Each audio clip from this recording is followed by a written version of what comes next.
ನಮ್ಮ ಚಕ್ರೆ ಬೆಲ್ನಾಗಲ್ಲ, ಮೈಸೂರು ಕಾಕುನ್ ಕಟ್ಟೆ ಒಳಗೆ ಶೆಡ್ಡ ಮಾಡಿ 45 ಆನೆ ಹಿಡಿದ್ವಿ. ನೀವು ಇಲ್ಲಿಂದ ಹೋಗಿ ಅಲ್ಲಿ ಮಾಡಿ. ಅಲ್ಲಿ ಹೋಗಿ ಇಲ್ಲಿಂದ ಆನೆ ತಗೊಂಡು ಹೋಗಿದ್ವಿ, ಅಲ್ಲಿ ಹೋಗಿ ಕೆಲಸ ಮಾಡಿದ್ವಿ. ಎಲ್ಲ ಧೈರ್ಯ, ಆನೆ ಧೈರ್ಯ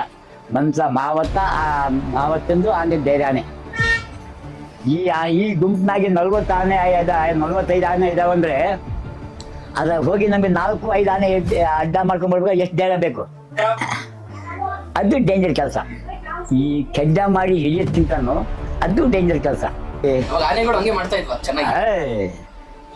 ಈ ದಪ್ಪ ಮಲ ಉದ್ದ 30 ಅಡಿ ಉದ್ದ ಆನೆ ಬಾಯಾಗಿ ಕಟ್ಕೊಂಡ್ಬರೋದು ಹೆಣ್ಣಾನೆ. ಹೆಣ್ಣಾನೆ. ಈ ಆನೆ ಎತ್ತಿ ಗಂಡಾನೆ ಬಿಸಾಕೋದು.